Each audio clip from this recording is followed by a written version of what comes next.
তো welcome all my dear students. তো যেমনটা তোমরা জানো, আমরা আপাতত গ্রামারের প্র্যাকটিস ক্লাসে রয়েছি। তো আজকে আমাদের হওয়ার কথা ছিল বেশ কয়েকটা পেজ, যে পেজগুলোর মধ্যে আজকে প্রথম আমরা করব 258 নাম্বার পেজ, এইটার গ্রামার সলিউশন। বর্তমানে আমরা গ্রামার সলিউশন করছি এবং বেশ কয়েকটা বছরের বেশ কয়েকটা ইয়ারের টেস্ট পেপার সলিউশন করছি, যার মধ্যে প্রথম স্টেপে আমরা রয়েছি 2023-24 সালের এবিটিএ টেস্ট পেপারের সলিউশন। তো চলো দেখে নেওয়া যাক আজকের উত্তরগুলো। Teresa enjoyed dash at the school. She was worried by the poverty, দারিদ্রতা. Her poverty dash her in Kolkata. In 1948, she dash her missionary work for the poor. আচ্ছা, আমি প্রথমেই ওয়াজটাতে দাগ দিয়ে এলাম এটা বোঝানোর জন্য যে ঘটনাটা আমরা পাস্ট টেন্সের দিকে এগিয়ে চলেছি। ওকে, আর প্রথমেই দেখতে পাবে রয়েছে এনজয়েড।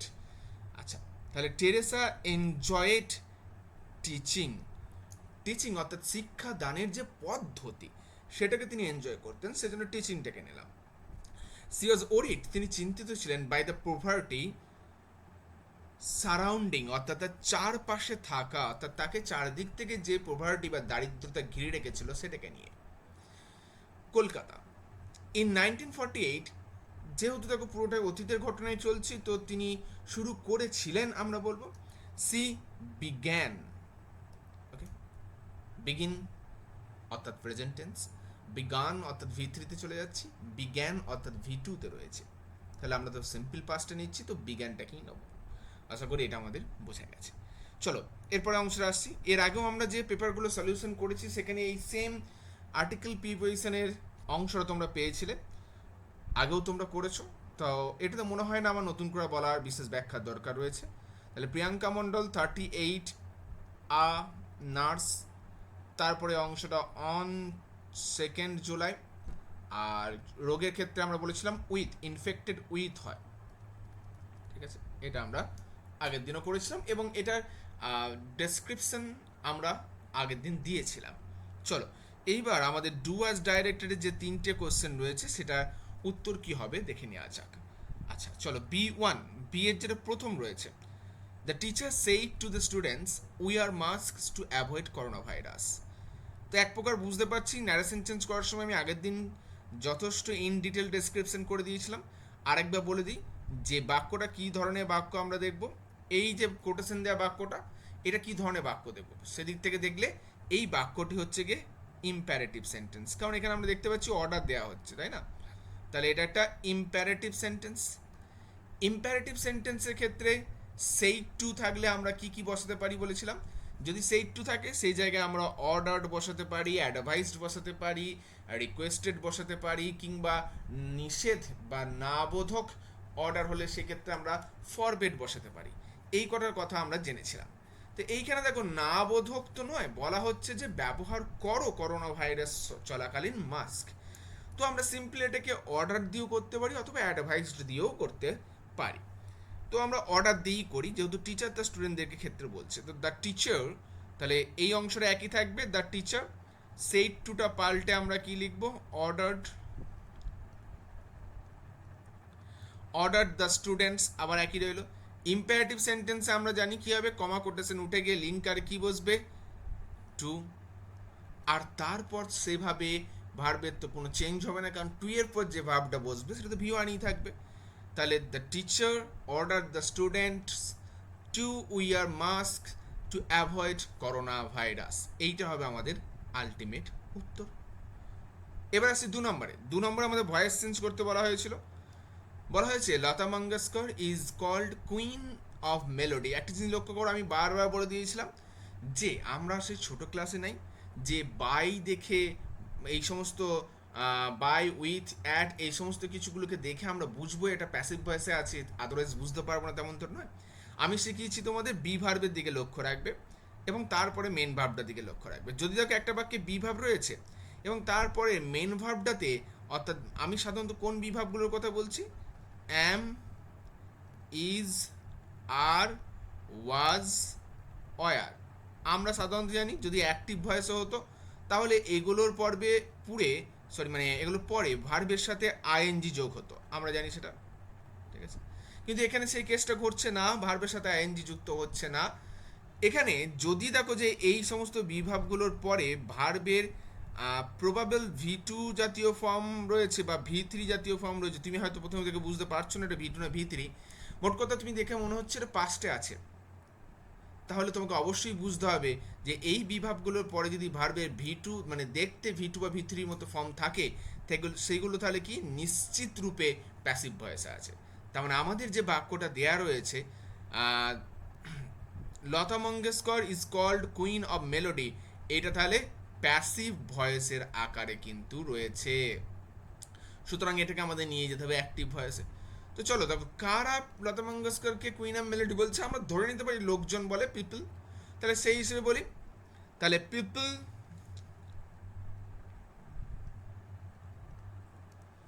কল্ড লতা মঙ্গেশকর, ঠিক আছে,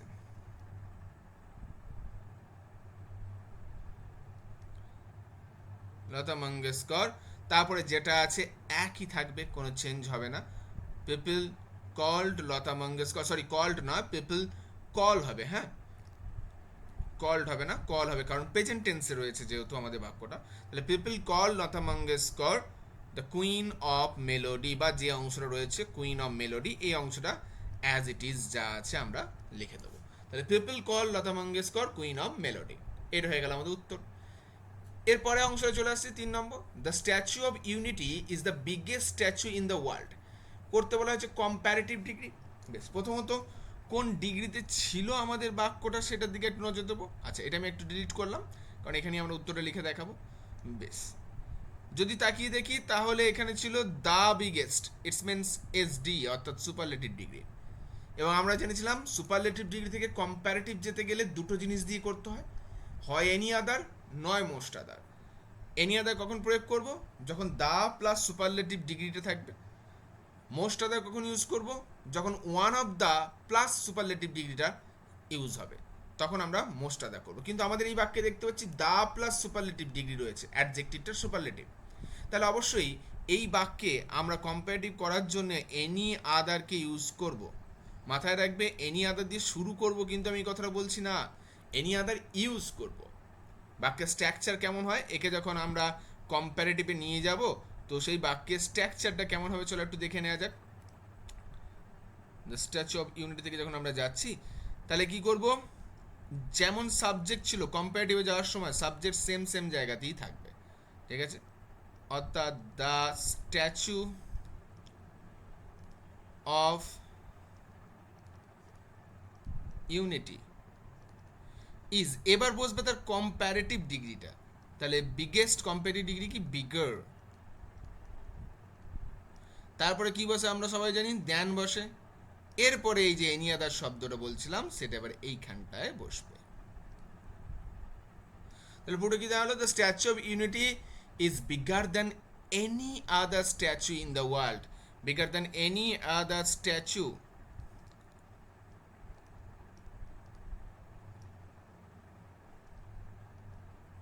ইন দ্য ওয়ার্ল্ড। ওকে, আচ্ছা এর কম্পারেটিভ ডিগ্রি বলা হয়েছিল, আমরা একটু পজিটিভ ডিগ্রিটাও করে নিই তাহলে। হ্যাঁ, যখন করছি তাহলে দুটো ডিগ্রি করে নিই। বেশ, আশা করি কম্পারেটিভ ডিগ্রিটা সবার লেখা হয়ে গেছে, এটা আমি একটু ডিলিট করছি। ওকে, এরপরে আমরা তাহলে একটু সুপারলেটিভ ডিগ্রিটাও করব। আচ্ছা চলো আমি একটু আলোচনা করে নিই প্রথমে, সুপারলেটিভ থেকে পজিটিভ ডিগ্রি করব। আচ্ছা, এই যে দা বিগেস্ট, শুধু দা প্লাস সুপারলেটিভ থাকলে যদি তাকে আমরা পজিটিভ ডিগ্রিতে নিয়ে যাই তো তখন আমাদের কি ইউজ করতে হয়, তখন ইউজ করতে হয় নো আদার, ঠিক আছে। এইবার একটা জিনিস খেয়াল রাখবে, এই শব্দটা কিন্তু বাক্যে প্রথমেই বসবে। আর যদি এখানে ওয়ান অফ দ্য বিগেস্ট বলা থাকতো, এই শব্দটা যদি ওয়ান অফ দ্য বিগেস্ট হতো তাহলে তখন কিন্তু আমাদের ইউজ করতে হতো কি ভেরি ফিউ, ঠিক আছে। আচ্ছা, আর একটা জিনিস মনে রাখবে, এই ধরনের বাক্যগুলোকে দিয়ে কিন্তু পরীক্ষার সময় আমাদেরকে বলে দিতে পারে যে নেগেটিভ করো, হ্যাঁ নেগেটিভ সেন্টেন্স করো। তো নেগেটিভ সেন্টেন্স যখনই দেখবে সুপারলেটিভ সেন্টেন্সকে নেগেটিভ সেন্টেন্স করতে দিয়েছে, সুপারলেটিভ ডিগ্রি সেন্টেন্সকে, তুমি বুঝে যাবে ওই বাক্যটাকে পজিটিভ ডিগ্রিতেই করতে দেওয়া হয়েছে এবং ওই বাক্যটা ওই রকমই থাকবে। কারণ জেনে রাখবে ওই বাক্যটা নো আদার দিয়ে শুরু হবে। নো আদার দিয়ে শুরু হলে হয় negative sentence, are very few দিয়ে শুরু হলে হয় সেটা পজিটিভ সেন্টেন্স। তাহলে এখন দা বিগেস্ট আছে মানে নো আদার দিয়ে শুরু হবে। তাহলে এটা যদি আমরা এখন নিয়ে যাই পজিটিভ ডিগ্রিতে তাহলে কি হবে, চলো এবার আমরা উত্তরটা না হয় একটু লিখিয়ে দিই তোমাদের জন্য। চলো এক মিনিট, তাহলে উত্তরটা নিয়ে আমরা তাহলে এটা যদি পজিটিভ ডিগ্রিতে যাচ্ছি, খেয়াল থেকে জানো। হ্যাঁ, শুরু করবো বলেছি নো আদার দিই, no other statue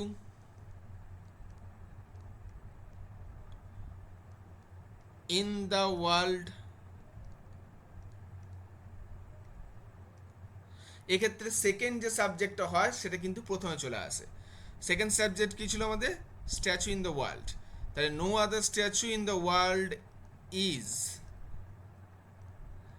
as big as, এই যে বিগ করলাম কারণ বিগেস্টের পজিটিভ ডিগ্রি হচ্ছে বিগ, অ্যাজ বিগ অ্যাজ, তারপর যেটা প্রথম সাবজেক্ট ছিল the Statue of Unity, the Statue of Unity. Okay, ব্যাস হয়ে গেল, কমপ্লিট। এবার চলো আমরা তোমাদের সব থেকে সোজা পার্ট তথা ইজিয়েস্ট পার্ট যেটাকে বলা যেতে পারে, অর্থাৎ ফ্রেজাল ভার্বের পার্টটায় চলে আসি। চলো প্রথমটা হচ্ছে দ্য সোলজার স্যাক্রিফাইসড। স্যাক্রিফাইসড মানে হচ্ছে গিয়ে ত্যাগ করা। তাহলে আমরা কি করতে পারি, ইডি ছিল তো, তো এখানে গিভ আপ আছে, ওটা উত্তর করবো আমরা কি, গেভ আপ। ঠিক আছে, অ্যাকর্ডিং টু দ্য টেন্স আমাদের চেঞ্জ করতে আমরা সবাই জানি। দ্বিতীয়ত রয়েছে ইনভেস্টিগেটিং। আচ্ছা, তাহলে আমরা কি লিখবো, লুকিং ইনটু, ইনভেস্টিগেট করা। ঠিক আছে, লুকিং ইনটু করবো আইএনজি যোগ করে। তৃতীয়ত ক্যান্সেলড। ক্যান্সেলটাকে আমরা কি করব, ক্যান্সেল মানে হচ্ছে গিয়ে পাস্ট ফর্মে ছিল, তাহলে এখানে লিখবো কল্ড অফ। ঠিক আছে, কল্ড অফ। কাজ শেষ আমাদের, পেজ নাম্বার 258 কমপ্লিট করে ফেললাম। চলো এরপরে আমরা পরবর্তী অংশে যাই, অর্থাৎ এর পরের যে পেজগুলো ছিল, পরের পেজ রয়েছে আমাদের কত, 499, 499। এই পেজটাকে আমরা চলো গ্রামারটাকে সলিউশন করে নিই।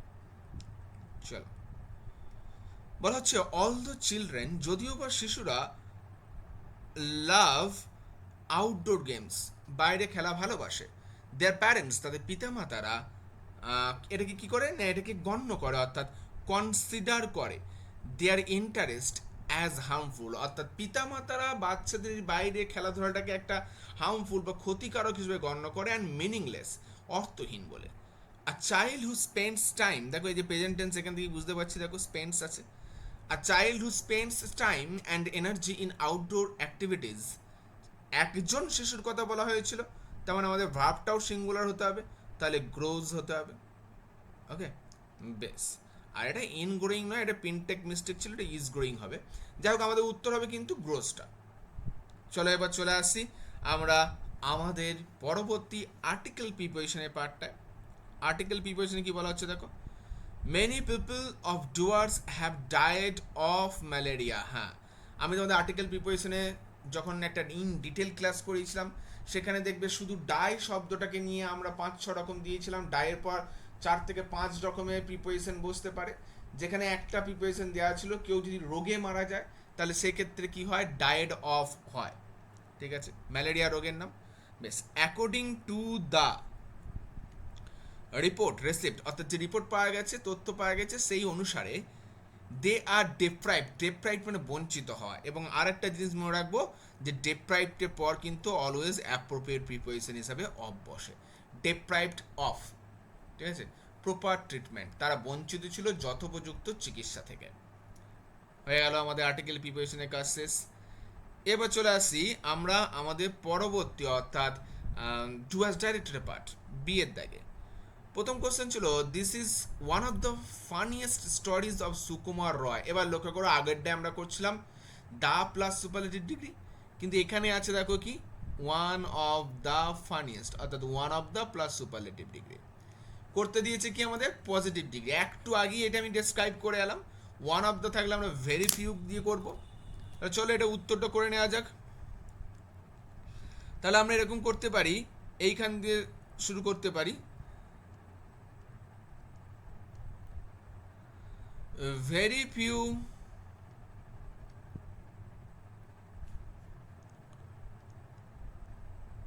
আচ্ছা, এখানে তো লেখাই রয়েছে, আমরা পুরোটা এখানে ধরবে না, তো চলো আমি বলে দিই। দাঁড়াও 1 মিনিট, এটা একটু ক্লিয়ার করে নিতে দাও। বেশ, চলো। যদি দেখো তাহলে এটা কি হবে, ভেরি ফিউ স্টোরিজ, এরপর তাহলে আমরা কি নেবো, এই অংশ নেবো, very few stories of Sukumar Roy. ঠিক আছে, এরপর আমরা লিখবো অ্যাজ ফানি অ্যাজ দিস। তাহলে এটা হলো আমাদের উত্তর। Very few stories of Sukumar Roy sorry আগে একটা হবে, is as funny as this. এইটা হলো আমাদের পুরোপুরি উত্তর। ওকে, পজিটিভ ডিগ্রি হয়ে গেল। এরপর আসা যাক আমাদের পরবর্তীটা, অর্থাৎ জয়েন ইনটু সিঙ্গেল সেন্টেন্স। আচ্ছা, এই বিষয়গুলো দিকে একটু কেয়ারফুল হব।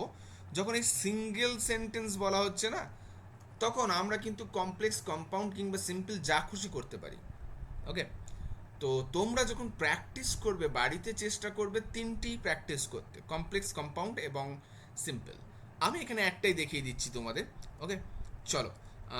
জয়েন ইনটু সিঙ্গেল সেন্টেন্স বলেছে, প্রথম বাক্য দেখো, the old man was very weak, he can not carry the load. আমরা এই ধরনের বাক্য বহুবার করেছি, আমরা জানি এই ধরনের বাক্যগুলোকে আমরা যদি TOO দিয়ে করি তাহলে খুবই সুবিধা হবে। চলো দেখে নেওয়া যাক এই 2 নম্বরের উত্তরটা কি হচ্ছে। চলো, এইখানে আমি উত্তরে লিখছি। হ্যাঁ, তাহলে এটা আমরা লিখতে পারি, the old man is too weak to carry the load, to carry the load. Okay, এবং এটা আমরা কি করলাম, সিম্পল করলাম। কি দিয়ে সিম্পল করলাম, ইনফিনিটিভ যোগ করে, তাই তো। এই যে 2 + V1 যোগ করে আমরা এটাকে সিম্পল করলাম। তোমরা চাইলে এটাকে কমপ্লেক্সও করতে পারো, আমি কমপ্লেক্সটা একবার বলে দিচ্ছি, শুনে নাও ভালো করে। The old man was so weak.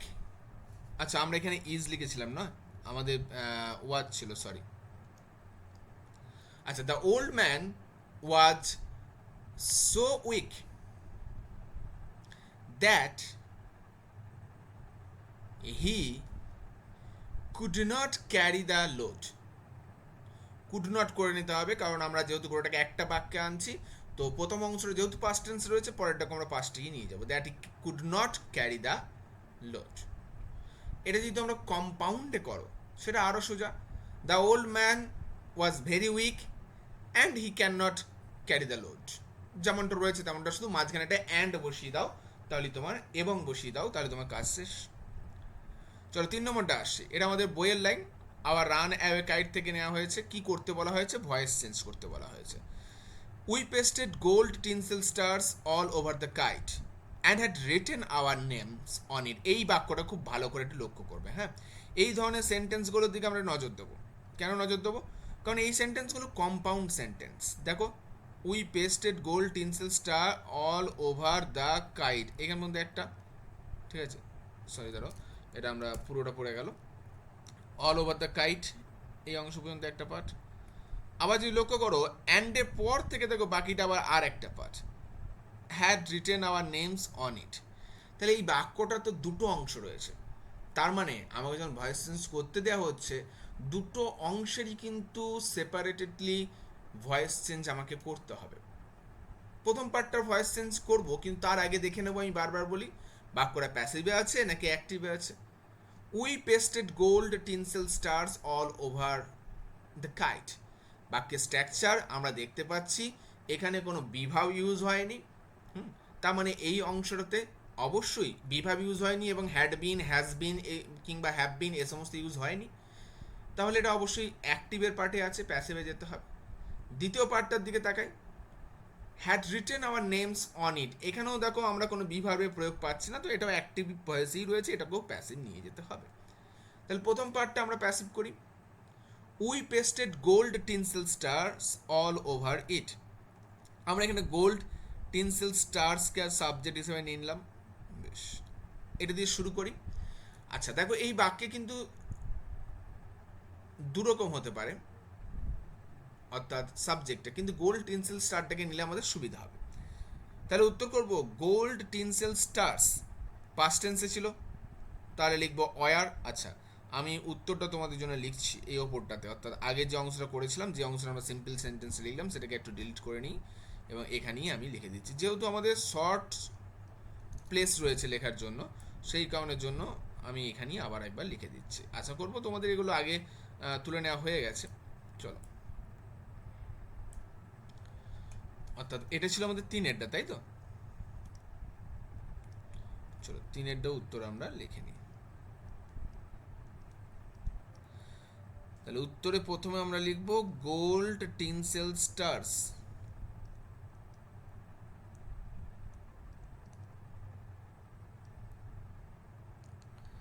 এরপর যেহেতু পাস্ট টেন্স, তাহলে বি ভার্বে কি বসবে? ওয়ার। ভার্ব কি ছিল? পেস্টেড, পেস্টেডই হয়।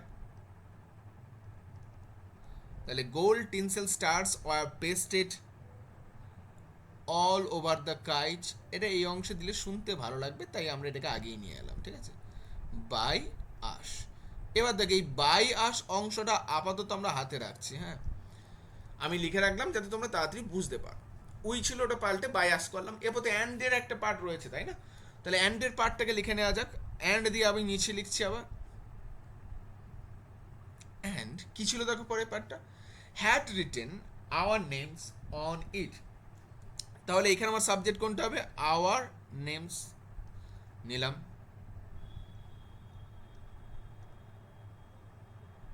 এবং আমরা জানি কি হ্যাড হলে কি হয়?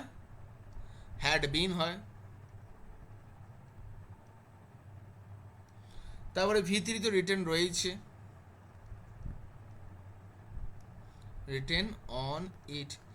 এই বায়াসটা যেটা আমি কেন রেখেছিলাম হাতে রাখতে বললাম, এটাকে আগের বাক্যে প্রয়োগ না করে তোমরা একেবারে শেষে লেখো, ঠিক আছে? যেহেতু দুটো বাক্যে কর্তা একই, আমরা এই কাজটা করছি, তো দুটো বাক্যে কাজ করার ব্যক্তিটা একই, সেই কারণে আমরা দুটোকে কমন পার্ট রেখে একেবারে বায়াসটাকে শেষে নিলাম। তাহলে পুরো উত্তরটা কি দাঁড়ালো? Gold tinsel stars were pasted all over kite. আচ্ছা, অল ওভার দ্য কাইট রয়েছে, যা আর্টিকেল থাকবে তাই প্রয়োগ করবে, ঠিক আছে? আর্টিকেল প্রিপোজিশন যদি থাকে প্রয়োগ করবে, নাহলে প্রয়োগ করার দরকার নেই। All over the kite and our names had been written on it by us. তাহলে এটা তাহলে আমাদের আলটিমেট উত্তর। কথা যেন বারবার বলছি, খেয়াল রাখবে, যখনই কম্পাউন্ড সেন্টেন্স দেখতে পাবে এরকম পরিবর্তন হবে। কমপ্লেক্স সেন্টেন্সের ক্ষেত্রেও কিন্তু এটা হয়। এরপর আসছি ফ্রেজাল ভার্ব। প্রথমটা রয়েছে কি? পাবলিশড। আমরা সবাই জানি ব্রট আউট হবে, ওকে। ব্রিং আউট আছে তার পাস্ট ফর্ম। সারেন্ডার, এটা তাহলে প্রেজেন্ট ফর্মই রয়েছে, কারণ এত সামনে ডিড রয়েছে, তো তাহলে এটা প্রেজেন্ট ফর্মই বসবে। তাহলে আমরা যেটা উত্তর পাবো সেটাও প্রেজেন্ট ফর্মই বসবে। আমরা সারেন্ডার মানে কি জানি? সারেন্ডার মানে হচ্ছে কি কোনো কিছুতে আত্মসমর্পণ করে দেওয়া। তাহলে এখানে তো একটাই অপশন রয়েছে, দ্যাট ইজ গিভ ইন। 3 নম্বরে কি রয়েছে দেখো? এক্সটিংগুইজ, অর্থাৎ নিভিয়ে দেওয়া। এখানে টু রয়েছে, মানে টু এর পর অলওয়েজ ভি1 ইউজ হয়, তাহলে এটাও ভি1 হবে। তাহলে পুট আউট এক্সটিংগুইজ। কমপ্লিট। পরবর্তী পেজে চলে যাই, চলো আমরা। এর পরবর্তী পেজ আমরা চলে আসবো 521 নাম্বার পেজ, পেজ নাম্বার 521। চলো 521 নাম্বার পেজে আমাদের পরপর দেখে নেওয়া যাক কি আছে না আছে। প্রথমে ভার্ব ফর্মগুলো রয়েছে, দেখে নিই কি বলছে। বাল্মীকি, সরি বাল্মীকি বলছি, 521ই তো রয়েছে, হ্যাঁ, এক মিনিট, হ্যাঁ হ্যাঁ, সরি বাল্মীকি থেকে দেখছিলাম, প্রথমে থ্রু আউটটা আছে, সরি আমি প্রথমেই চলে গেছিলাম তোমাদের এই পার্টটাতে। আচ্ছা, 4-এর দাগের থেকে শুরু করি, হ্যাঁ। Through out human history the leading causes of death have been infection. দেখো আগেও ছিল, এখনও আছে, তাহলে প্রেজেন্ট পারফেক্টই নেব। And trauma. মডার্ন মেডিসিন, আধুনিক চিকিৎসা, হ্যাজ স্কোর্ড, কারণ বর্তমানে কথা বলা হচ্ছে, সিগনিফিক্যান্ট ভিক্টরিজ এগেনস্ট বোথ, এই দুটোর বিরুদ্ধেই আধুনিক চিকিৎসা ব্যবস্থা অনেকটাই উন্নতি লাভ করেছে, ঠিক আছে? Genetic risk factor R non.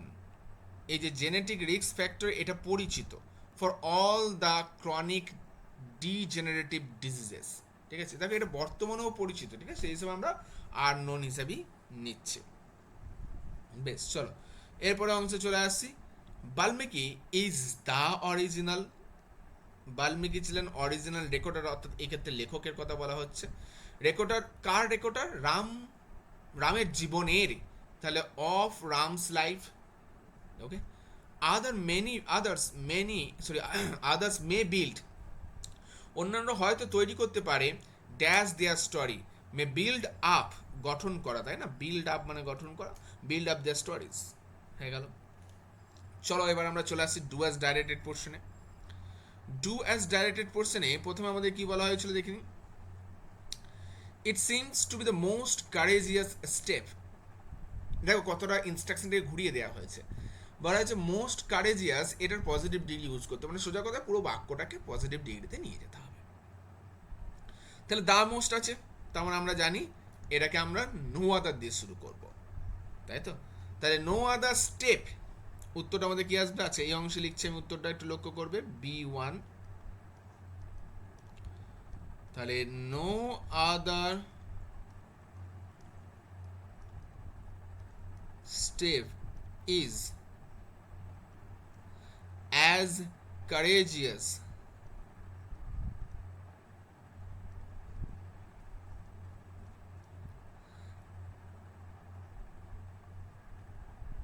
as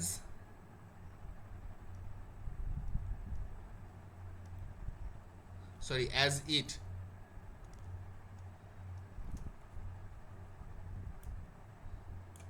as it। এইবার তোমাদের একটা প্রশ্ন হবে যে স্যার ওই যে আমাদের অংশ রইলে ইট সিমস, এই অংশটা তাহলে কি দেব না? দেখো না দিলেও চলে যাবে, বাট প্রথমেই দিয়ে দিতে পারো। It seems no other step is as courageous as it, ঠিক আছে, তো আমরা দিয়ে দিই, এটা আমরা প্রথমেই লিখে নিই, ইট সিমস, মানে এটা মনে হয় বা এটা মনে হচ্ছে, ঠিক আছে, আশা করি বোঝা গেছে। পরবর্তী 2 নম্বর বাক্য চলে আসি। ভূমি said to her son, tigers are always ferocious। দেখো এই যে টাইগার্স আর অলওয়েজ ফেরোসিয়াস, এটা একটা ফ্যাকচুয়াল ট্রুথের কথা বলা হচ্ছে, যে কোনো চেঞ্জ হবে না আমরা জানি। তো ভূমি said to জায়গাটা পাল্টে আমরা শুধু করে নেবো ভূমি told। ওকে, তাহলে ভূমি told her son that tigers are always ferocious। ভীষণ ইজি একটা বাক্য, আর লেখার প্রয়োজনীয়তা নাই আমি জানি। চলে আসি, চলো 3-এরটা, টেল মি দ্য ট্রুথ। বহুবার আগে আমরা করেছি এই বাক্য, কমপ্লেক্স, আমি বারবার বলেছি এই বাক্যকে তোমরা বহুবার খুঁজে পাবে। টেল মি দ্য ট্রুথ, এটাকে কমপ্লেক্স করতে বলেছে, আমরা করেছি বহুবার আগে, তাই টেল মি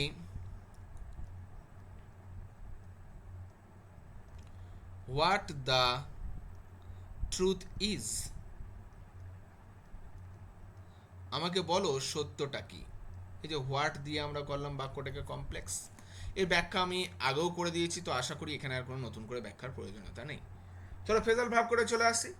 ফেজাল ভাবে প্রথমটা দেওয়া হচ্ছে কি, অ্যাবলিস্ট, ডু অ্যাওয়ে উইথ, আমরা সবাই জানি। এবার যেহেতু পাস্ট টেন্স আছে, তাহলে এটা আমরা কি করবো, ডিড অ্যাওয়ে উইথ হবে উত্তর। 2 নম্বর বলছে ফেইল্ড, ফেইল্ড এখানে আমরা করবো ফল থ্রু, ঠিক আছে।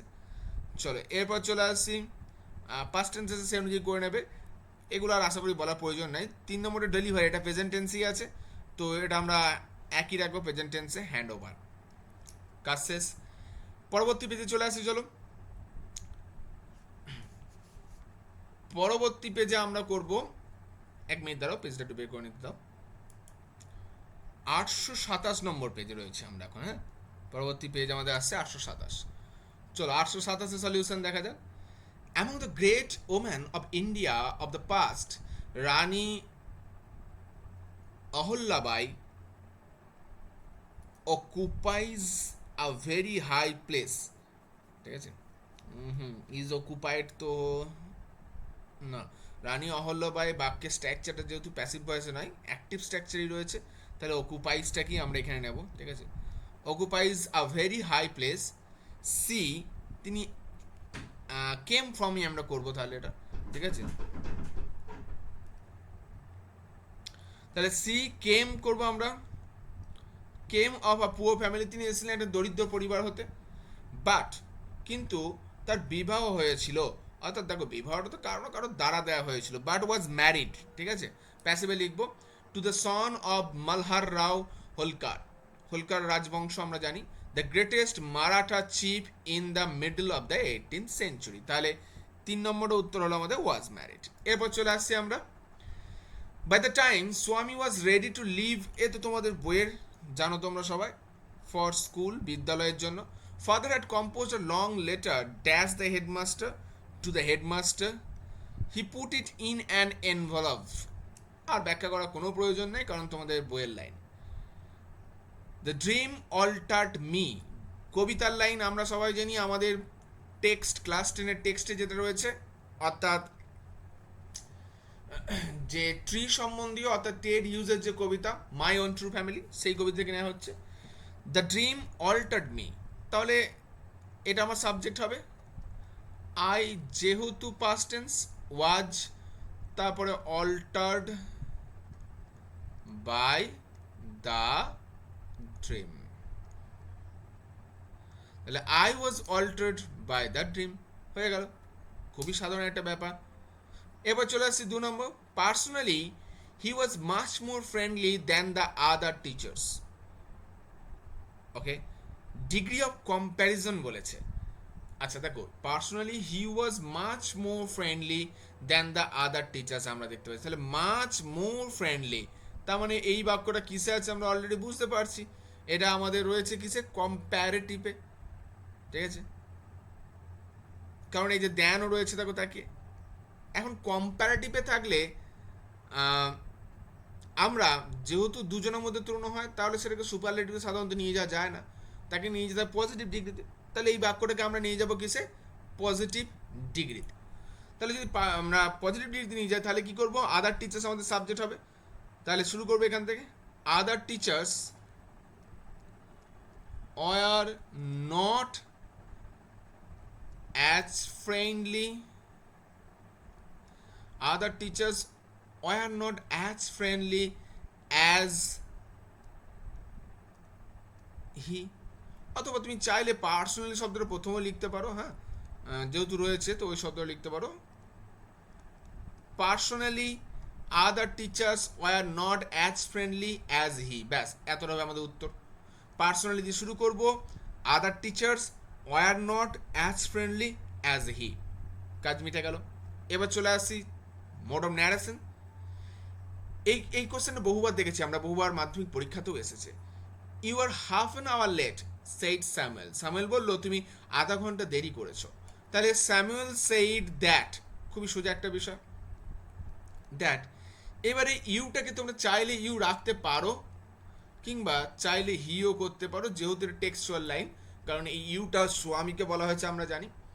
তাহলে স্যামুয়েল সেইড দ্যাট ইউ, যদি তোমরা ইউ রাখো তাহলে ওয়ার করবে, ঠিক আছে, আর যদি তোমরা হি করো তাহলে ওয়াচ করবে।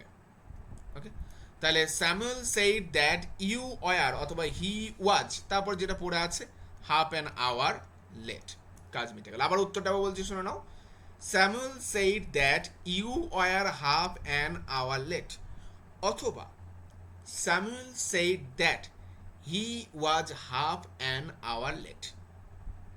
আশা করি ক্লিয়ার। পরবর্তী চলে আসছি, আই ক্যানট আন্ডারস্ট্যান্ড, তাহলে আন্ডারস্ট্যান্ড আমরা জানি মেক আউট, যেহেতু প্রেজেন্টে রয়েছে তাহলে মেক আউটই হবে। 2 নম্বর হচ্ছে পোস্টপন্ড, থামিয়ে দেওয়া, অর্থাৎ পুট অফকে আমরা বলতে পারি, পুটের 3টে ফর্মই একই। 3 নম্বর আছে টেগর ওয়াজ বর্ন, তাই তো, জন্মগ্রহণ করা, অর্থাৎ কেম অফ, ওয়াজ বর্ন রয়েছে যেহেতু, ঠিক আছে, অর্থাৎ জন্মগ্রহণ করেছিলেন, তাহলে কেম অফ আমরা নেব। কাজ মিটে গেল, আমাদের কাজ মিটলো 827 নম্বর পেজে। বেশ, এর পরবর্তী পেজ কত রয়েছে আমরা দেখে নেব। পরবর্তী পেজ আমাদের রয়েছে 974 থেকে শুরু হচ্ছে। ওকে, চলো 974টাও আমরা কমপ্লিট করে নেব। কি বলা হচ্ছে দেখো, 974 বলেছে টু কার্পেন্টার্স, সামনে বুঝতে পারছি টু আছে মানে তো প্লুরাল নাম্বার হলে প্রথমেই তো ওয়াজটা বাদ পড়ে গেল। তারা কাজ করছিল, ওয়ার ওয়ার্কিং, কেন ওয়ার ওয়ার্কিং নিলাম দেখো, অন মিস্টার শর্মাস রুফ, শর্মার ছাদে, হোয়েন, এই যে হোয়েনের অংশটা যখন হয় না, তার প্রথম অংশটা অলরেডি একটা কাজ চলছিল, আমরা জানি হোয়েন অথবা হোয়াইলের যে পার্টগুলো আসে। বেশ, হোয়েন দে স্টপড, এবং এই হোয়েন এবং হোয়াইলের পরের পার্টটা আসে কিন্তু পাস্ট টেন্সে। হ্যাঁ, when they stopped work at 6 PM they left their ladder leaning, ওই যে ওই অবস্থা দিয়ে ল্যাডারটার পার্টিসিপেল অ্যাডজেক্টিভ হিসেবে ইউজ করছি আমরা। হ্যাঁ, ল্যাডারটার অবস্থা বোঝাচ্ছি, লিনিং অর্থাৎ ওই ঢাল অবস্থায়, ঠিক আছে, বা ঝোঁকানো অবস্থাতেই তারা মইটাকে ছেড়ে চলে গেছিল। তাহলে প্রথমটা উত্তর নিলাম আমরা কি, ওয়ার্কিং। দ্বিতীয়টা উত্তর নিলাম কি, স্টপড। এবং তৃতীয়টায় লিনিং। ঠিক আছে, চলো, এটাও তো তোমাদের টেক্সচুয়াল লাইন। অ্যামিড সংস বা সং অ্যান্ড পেয়ারার দ্য ট্রেন, বেশ, ইমার্সড ইন দ্য গ্যাঞ্জেস, আমরা সবাই জানি। Had gathered at the bank, bank ওই যে ব্যাংক বলতে এখানে নদীর তটকে বোঝানো হয়েছে। বা খুব সুন্দর একটা ভয়েস দিয়েছে প্রথমটা, প্যাসিভ ভয়েসে দেওয়া আছে, আমরা সবাই জানি এটা লেট ইট বি ডান নাও, এ তো মানে প্যাসিভ স্ট্রাকচার তোমরা সবাই জানো। তাহলে উত্তর কি হবে? প্রথমে আমরা কি জানি এই ধরনের বাক্যগুলোর ক্ষেত্রে ভার্বটা প্রথমে আসে, তাহলে do it now, do it নাও। ঠিক আছে, এটা প্যাসিভে নিয়ে গেলে হয় লেট ইট বি ডান নাও, সেটাই দেখো আছে। এবার চলে আসছি, Rajesh said to Dipa will you go to school today. ভীষণ সোজা, প্রশ্ন চিহ্ন, তাহলে ইন্ট্রোগেটিভ সেন্টেন্স। তাহলে আমরা লিখবো কি, রাজেশ সেইড টুর বদলে কি আনবো, আস্কড দীপা। কমা কোটেশন উঠে যাবে এবং তার বদলে কি আসবে, আমরা জানি ইফ আসবে, যেহেতু এটা প্রশ্নবোধক বাক্য। ইফ, এবার এখানটা চেঞ্জ করতে হবে, ইফ উইল ইউটা পাল্টে আমরা কি করব, ইফ সি উড,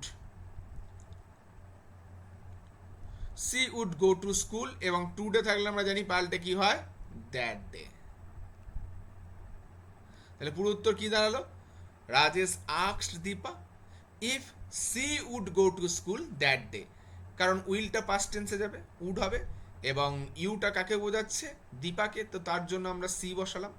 তো এবং অবশ্যই সিটা আগে হবে, তারপরে উডটা হবে, কারণ আমরা জানি ন্যারেশন চেঞ্জ হয়ে যাওয়ার পর বাক্যটা অর্থাৎ যখন ইনডাইরেক্ট সেন্টেন্সে চলে যায় তখন সেটা অলওয়েজ অ্যাসার্টিভ সেন্টেন্স হয়, অর্থাৎ আগে সাবজেক্ট পরে মোডালস কিংবা বিভাব যেগুলো আসে।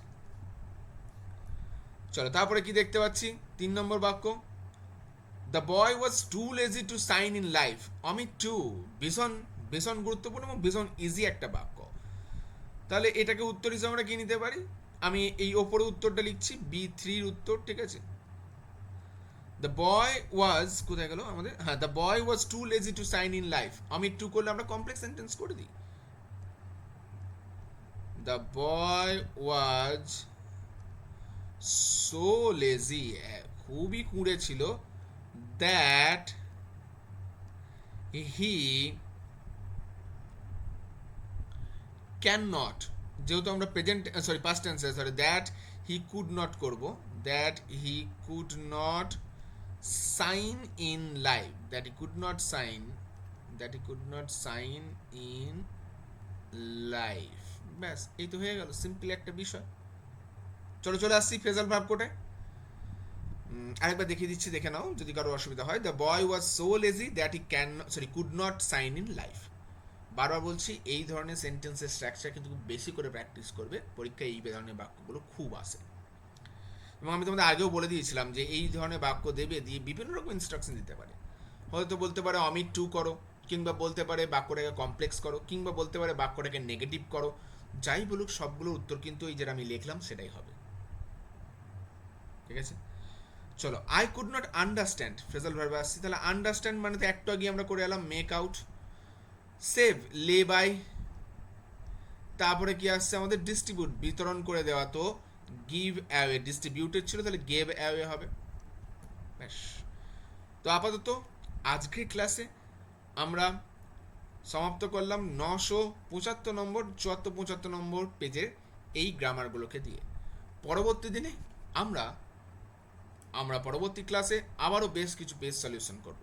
আমি কিন্তু পেজের সিরিজগুলো র্যান্ডম রেখেছি, পরপর রাখিনি, যাতে যে কোনো সিরিজ যে কোনো সময় পেজ থেকে আমরা প্র্যাকটিস করতে পারি। ঠিক আছে, তো চেষ্টা করব তোমাদের অনেকগুলো page, almost every page from 2023 and 2024 সব কটার গ্রামার সলিউশন করা। তোমাদেরকে বারবার বলছি, পুরনো টেস্ট পেপার যত হোক, যে কোনো সালের হোক, হাতের কাছে যা পাচ্ছ নাও, সেগুলোকে প্র্যাকটিস করো। গ্রামারের কোনো ইয়ার দেখার কোনো প্রয়োজন নেই। যত তুমি প্র্যাকটিস করবে, সেটা তোমার জন্য অনেক বেশি পারফেকশন নিয়ে আসবে।